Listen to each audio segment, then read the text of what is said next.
Good morning to all of you. आज मैं आपके सामने लेके आया हूँ एसके झा सर की स्टैटिक जीके की बुक सेट नंबर 2 लेके आया हुआ हूँ। वॉल्यूम 2 बुक है आपका static GK volume 2। SK Jha sir की ये बुक आई हुई है मार्केट में। बहुत ही अच्छी बुक है, आपके लिए बहुत ही फायदेमंद साबित होने वाली है। इसका हर एक क्वेश्चन सब समझिए आपके लिए उपयोगी है। और रेलवे के जो भी बच्चे रेलवे का एग्जाम दे रहे हैं उनके लिए तो समझिए कि ये ब्रह्मास्त्र है एकदम। ये करके जाइए, ये आपके लिए इतना इम्पोर्टेंट सिद्ध होगा कि आप पूछिए ही मत।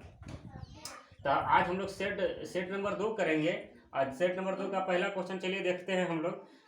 पहला क्वेश्चन है आपका, कौन सी नदी तिब्बत से होकर बहती है? तिब्बत से होकर बहती है और वहां यारलांग सांगपो नदी के रूप में जानी जाती है। किस नाम से जानी जाती है? यारलांग सांगपो नदी के रूप में जानी जाती है। कौन सी नदी तिब्बत से होकर बहती है और वहां यारलांग सांगपो, यारलांग ये नाम फेमस है। ये आपका यारलांग सांगपो जो नाम है आपका, यही नाम से जाना जाता है, नदी जाना जाता है वहां पे।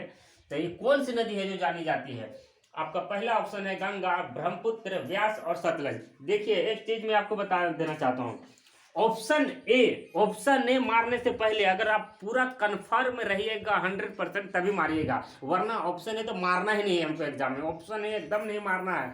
अगर तुक्का आपको मारना तो कभी ऑप्शन ए में तुक्का मत मारिएगा, ये आपको पहले मैं बता देता हूँ। क्योंकि मैक्सिमम देखिएगा कि ऑप्शन ए आपका गलत होता है, ऑप्शन ए गलत रहता है। कि जानबूझ के इसको गलत किया जाता है कि बच्चा जल्दी में ऑप्शन ए पर हाँ गंगा नदी मारता निकल जाता है, बाद में पता चले ओ ये तो गलत हुआ। तो ऑप्शन ए हमको कब मारना है? ऑप्शन ए आपको तभी मारना है जब आप पूरा 100% कन्फर्म हो तभी मारिएगा, वरना एकदम उसको छूना ही नहीं है ऑप्शन ए को। तो इसमें देखते हैं कि यारलांग सांगपो नदी के रूप में किसे जानी जाती है। तो आपका पहला ऑप्शन गंगा है। कंफर्म है आप लोग कि गंगा होगा? अगर कंफर्म नहीं है तो मारिए ही मत उसको। ऑप्शन बी ब्रह्मपुत्र, तीसरा है व्यास और फिर है सतलज नदी। तो कौन सी नदी है जो यारलांग सांगपो नदी के रूप में जानी जाती है? तो ये आपका ब्रह्मपुत्र नदी है। कौन सी नदी है? ब्रह्मपुत्र नदी है। ठीक है, ऑप्शन है आप 100% कन्फर्म पे ही मारिएगा और बाकी आपको तुक्का मारना है तो बी सी डी इसी में से तुक्का आप मारिएगा, अगर तुक्का मारना है तो। ठीक है, तो आपका प्रोबेबिलिटी बढ़ गया ना। आपका 33% प्रोबेबिलिटी है कि आप सब सही होगा। 25% से 33% प्रोबेबिलिटी हो गया है। ठीक है, अब देखिए अब थोड़ा सा जान लेते हैं ब्रह्मपुत्र नदी के बारे में। ये ब्रह्मपुत्र नदी है जो इसका जो उद्गम स्थल है आपका, ये आपका मानसरोवर झील है। ये आपका कहाँ कौन सा उद्गम स्थल है इसका मानसरोवर झील से ये निकलता है। मानसरोवर झील से निकलता है। ठीक है, गंगा नदी है आपका। तो गंगा नदी कहाँ से निकलता है? कमेंट कीजिएगा कहाँ से निकलता है गंगा नदी? तो गंगा नदी आपका निकलता है गोमुख हिमानी से निकलता है। कहाँ से? गोमुख हिमानी। गंगा कहाँ से निकलती है? गोमुख हिमानी से निकलती है। देखिए एकदम इसको पकड़ने का शानदार है, आराम से आप पकड़ सकते हैं। आप वर्ड को रिलेट कीजिए। देखिए ग से गंगा, ग से गोमुख, ग से गंगा, ग से गोमुख हो गया, ग से गंगा और ग से गोमुख हो गया, ग से गंगा, ग से गोमुख। आराम से हम अगर ऑप्शन आता है तो आराम से हम देख सकते हैं। अच्छा गंगा नदी, अच्छा गंगा तो बताए थे, ग से गंगा और ग से गोमुख बताए थे। ठीक है, आराम से इसको आप मार सकते हैं। फिर आपका आता है व्यास नदी। तो व्यास नदी आपका कौन सा है? व्यास नदी आपका निकलता है रोहतांग ला से निकलता है। रोहतांग ला से निकलता है। किससे निकलता है? रोहतांग ला से निकलता है। व्यास नदी आपका रोहतांग ला से निकलता है। ठीक है, सतलज नदी। तो सतलज नदी जो है आपका, ये आपका राक्षस ताल से निकलता है। राक्षस ताल से निकलता है। ठीक है दोस्तों, तो इसका सही आंसर जो है वो क्या हो गया? ये ब्रह्मपुत्र नदी को हम यारलांग सांगपो के नाम से जानते हैं। यारलांग सांगपो के नाम से जानते हैं, जो तिब्बत होकर भारत में एंट्री करती है।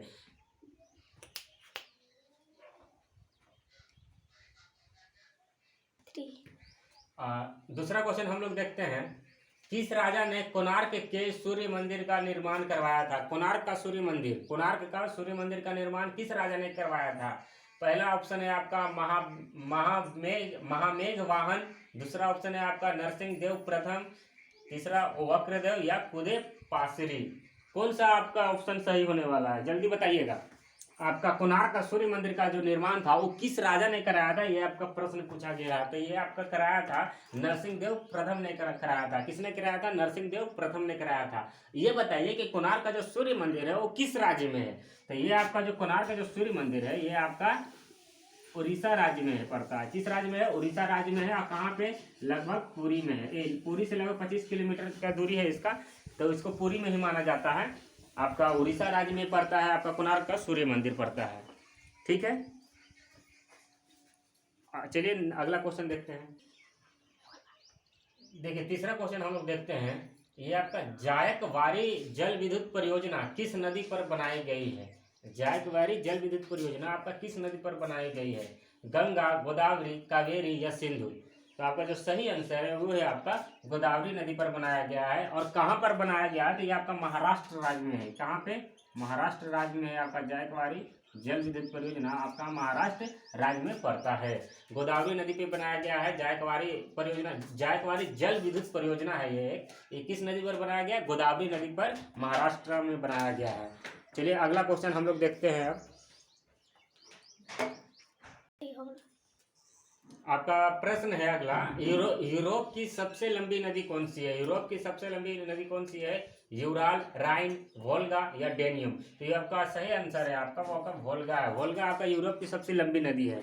वोल्गा नदी जो है यूरोप की आपकी सबसे लंबी कौन सी है नदी? वोल्गा है आपका। ठीक है, चलिए अगला क्वेश्चन देखते हैं। देखिए नेक्स्ट क्वेश्चन क्या है। करेवा जो मिट्टी गाद का एक प्रकार है किस भारतीय राज्य में पाई जाती है? आपका करेवा एक मिट्टी का प्रकार है आपका। ये हमको बताना है कि भारत के किस राज्य में ये पाया जाता है, ये हमको बताना है। तो आपका पहला ऑप्शन है जम्मू कश्मीर, पश्चिम बंगाल, राजस्थान और नागालैंड। तो ये आपका जो करेवा मिट्टी है ये आपको पाई जाती है जम्मू कश्मीर में आपका पाई जाती है। कहाँ पर पाई जाती है? जम्मू कश्मीर में। याद रखिएगा दोस्तों, ये आपका करेवा मिट्टी जो है आपका जम्मू कश्मीर में पाई जाती है। ठीक है, अगला क्वेश्चन हम लोग देखते हैं।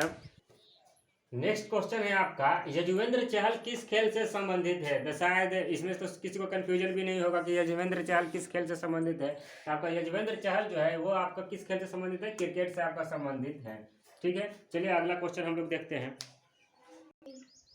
अगला क्वेश्चन है आपका, वेलुथम्पी दलवा किस भारतीय रियासत से जुड़े हैं? रियासत से प्रश्न है दोस्तों कि वेलुथम्पी दलवा है ये किस रियासत से जुड़ा हुआ है? तो ये तो सीधा याद करने वाला क्वेश्चन है। ये आपका क्या है? त्रावणकोर से आपका जुड़ा हुआ है। किस रियासत से? आपका त्रावणकोर रियासत से आपका जुड़ा हुआ है वेलुथम्पी दलवा आपका त्रावणकोर रियासत से जुड़ा हुआ है। चलिए अगला क्वेश्चन देखते हैं दोस्तों। अगला क्वेश्चन है आपका, आरबीआई के पूर्व गवर्नर रघुराम राजन द्वारा कौन सी पुस्तक लिखी गई है? जो आपके आरबीआई के पूर्व गवर्नर थे रघुराम राजन जी, तो उनके द्वारा कौन सी पुस्तक लिखी गई है उसके बारे में बताना है। पहला ऑप्शन आपका the emergency, the unseen Indira Gandhi, I do what I do, the ministry of utmost happiness. तो कौन सी पुस्तक इनके द्वारा लिखी गई है? बहुत ही देखिए ये एक इम्पोर्टेंट आदमी है। आपके आरबीआई का कोई फालतू आदमी तो है नहीं, आरबीआई के पूर्व गवर्नर है। तो इनके द्वारा जो बुक लिखी गई है, कौन सी बुक लिखी गई है ये आपका इंपॉर्टेंट है आपके एग्जाम के लिए। तो ये कौन सा बुक लिखे हैं? तो आई डू व्हाट आई डू नाम की पुस्तक थी जो इनके द्वारा लिखा गया है। ठीक है, चलिए अगला क्वेश्चन हम लोग देखते हैं। अगला क्वेश्चन है आपका, लोकसभा की अधिकतम संख्या क्या है? लोकसभा की अधिकतम संख्या क्या है? ये बहुत ही कंफ्यूजिंग क्वेश्चन है दोस्तों, क्योंकि बहुत बच्चे इसमें से मैक्सिमम बच्चे यही मारेंगे कि 552 आपका अधिकतम संख्या है, लेकिन जो कि उनका गलत हो जाएगा। इसमें याद रखिएगा जो आपका लोकसभा की अधिकतम संख्या है वो आपका 550 है। कितना है? 550 है आपका। ठीक है, इसको थोड़ा सा कंफ्यूजिंग क्वेश्चन है, तो इसको थोड़ा सा याद रखिएगा कि 550 आपका 550 है। कितना है लोकसभा की अधिकतम संख्या? जब भी पूछे आपका लोकसभा की अधिकतम संख्या कितना है तो हमको 550 मारना है, ना कि हमको 552 मारना है। ठीक है, चलिए अगला क्वेश्चन हम लोग देखते हैं।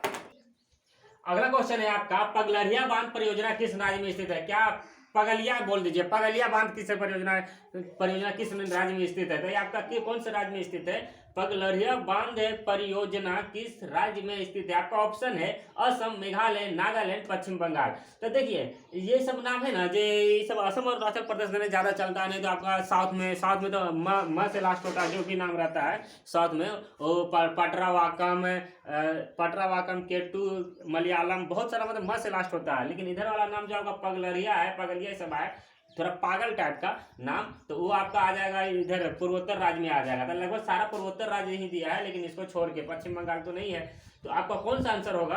आपका पगलरिया बांध परियोजना है, ये आपका पगलिया है, आपका ये आपका है असम राज्य में, ये आपका असम राज्य में पड़ता है पगलरिया बांध परियोजना। चलिए अगला क्वेश्चन हम लोग देखते हैं।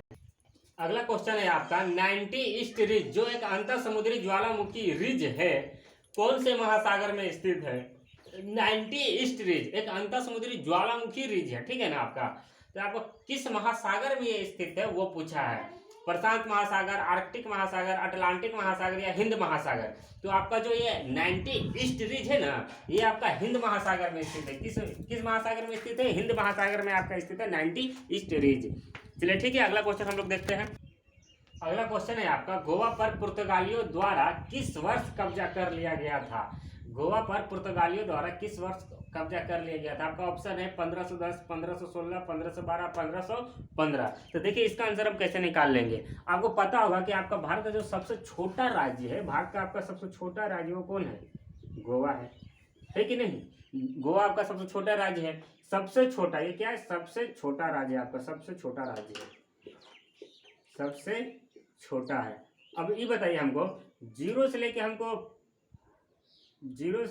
अगर 9 तक चलते हैं तो सबसे छोटा आपको कौन आता है? जीरो से लेना, एक से नहीं लेना, ना तो गड़बड़ा जाएगा, मामला गड़बड़ा जाएगा आपका। एक से नहीं, जीरो से हमको गिनना है, क्या कि ऑप्शन में आपका लास्ट लेटर आपको 0 रहेगा, 6 रहेगा, 2 रहेगा, 3 रहेगा, 5 रहेगा। तो सबसे छोटा कौन है? 0 होता है। तो इसका आंसर मार दीजिए, फटाक से मार दीजिए 1510। 1500 तो लगभग सबको याद रहता है कि 1500 में आया था, लेकिन 1500 में किस वर्ष में आया था? तो 1510 में आया था। कैसे? लास्ट लेटर हम देख लिए कि 1500, सबसे छोटा क्या है? 0 है। और देखिए ना, सबसे छोटे वाला नीचे से पीछे से चलिए ना, 0 1, पीछे से इधर चलिए, 0 1 आ गया ना, 0 1, यानी 1510 आपका सही आंसर है। जो गोवा पर पुर्तगालियों द्वारा किस वर्ष कब्जा कर लिया गया था? तो आपको 1510 में कब्जा किया गया था। किसके द्वारा? पुर्तगालियों द्वारा कब्जा किया गया था आपका गोवा पर 1510 में। चलिए अगला क्वेश्चन देखते हैं। देखिए अगला क्वेश्चन क्या है आपका, कौन सी भारत की स्वदेशी निर्मित और विकसित लंबी दूरी की सबसोनिक क्रूज मिसाइल है? स्वदेशी निर्मित यानी हमारा अपना बनाया हुआ, हमारा अपना घर का बोलने का मतलब है भारत हमारा घर के समान है, हमारे भारत का बनाया हुआ कौन सा है? भारत के स्वदेशी निर्मित और विकसित लंबी दूरी की ये सबसोनिक क्रूज मिसाइल है। लंबी दूरी की सबसोनिक क्रूज मिसाइल है, कौन सी है? नाग है, पिनाका है, हेलिना है या निर्भय है? आपको चार ऑप्शन में से एक मिसाइल है जो कि आपकी स्वदेशी निर्मित है, भारत की निर्मित है। तो वो आपका है, ये निर्भय है, ये आपकी भारत की स्वदेशी निर्मित लंबी दूरी की सबसोनिक क्रूज मिसाइल है। चलिए ठीक है, अगला क्वेश्चन हम लोग देखते हैं। निर्भय, चलिए अगला क्वेश्चन हम लोग देखते हैं 14 नंबर का। ब्लेडा रेगिस्तान किस देश में स्थित है? तो आपका जो ब्लेडा रेगिस्तान है वो आपका किस देश में स्थित है? तो आपका पोलैंड में स्थित है। कहां पर? पोलैंड में स्थित है आपका ब्लेडा रेगिस्तान, आपका पोलैंड में स्थित है। चलिए अगला क्वेश्चन हम लोग देखते हैं। किस व्यक्ति को डॉक्टर एपीजे अब्दुल कलाम वैज्ञानिक पुरस्कार 2021 से सम्मानित किया गया है? तो किस व्यक्ति को किया गया? आपका एपीजे अब्दुल कलाम से सम्मानित आपका वैज्ञानिक पुरस्कार है ये। किसको सम्मानित किया गया? पंकज मित्तल को, अमित सिन्हा को, अमित केसरवानी को या निरंजन सिंह को? तो ये आपको जो वैज्ञानिक पुरस्कार मिला है, एपीजे अब्दुल कलाम वैज्ञानिक पुरस्कार, ये आपको मिला है अमित केसरवानी को मिला है। ठीक है, तो याद रखिएगा अमित केसरवानी को मिला है। चलिए अगला क्वेश्चन अब हम लोग देखते हैं। अगला क्वेश्चन है आपका, किस मंत्रालय द्वारा हाल ही में ग्लोबल बायो इंडिया 2021 का आयोजन किया गया? ग्लोबल बायो इंडिया 2021 का आयोजन किया गया। पहला ऑप्शन है आपका सामाजिक न्याय और अधिकारिता मंत्रालय, केंद्रीय स्वास्थ्य एवं परिवार कल्याण मंत्रालय, विज्ञान एवं प्रौद्योगिकी मंत्रालय, पर्यावरण एवं वन मंत्रालय। ठीक है, तो आपका कौन सा आंसर सही होगा आपका, बताइएगा। तो देखिए इसका आंसर इसके प्रश्न में छिपा हुआ है। देखिए क्या पूछा हमसे, global bio India, global bio India.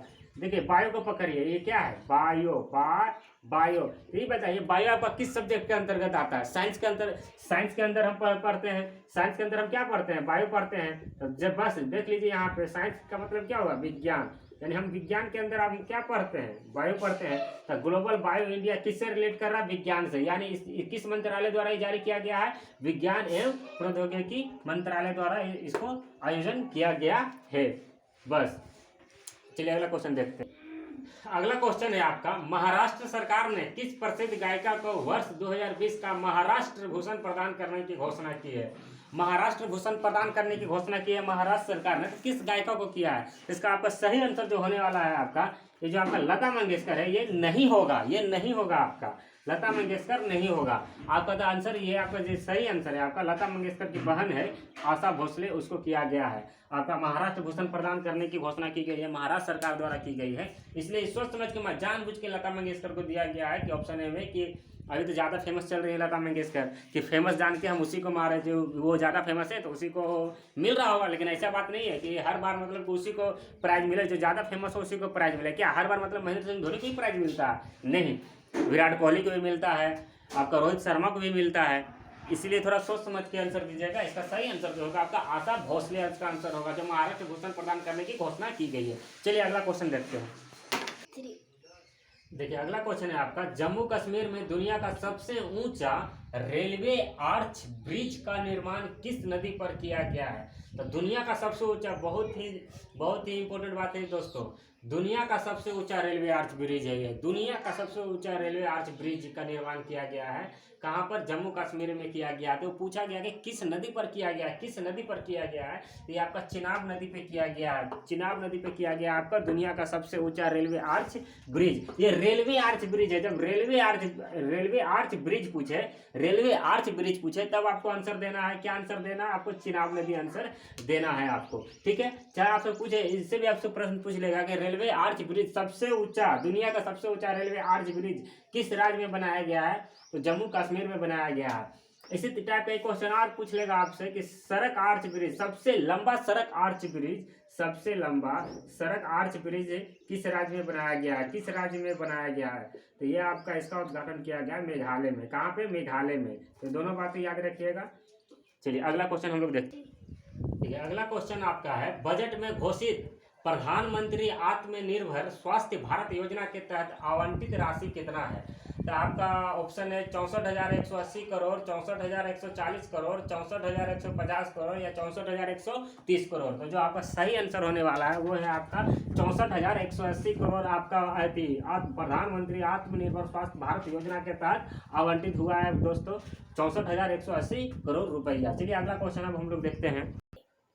अगला प्रश्न है आपका दोस्तों, 2021-22 के केंद्रीय बजट का कुल व्यय है, कितना कुल व्यय है आपका? तो इसका जो सही आंसर जो होगा आपका वो 34,83,236 करोड़ रुपये आपका जो है कुल व्यय है आपका। केंद्रीय बजट 2021-22 का है, 2022-23 का नहीं है, 2021-22 का है आपका 34,83,236 करोड़ रुपया।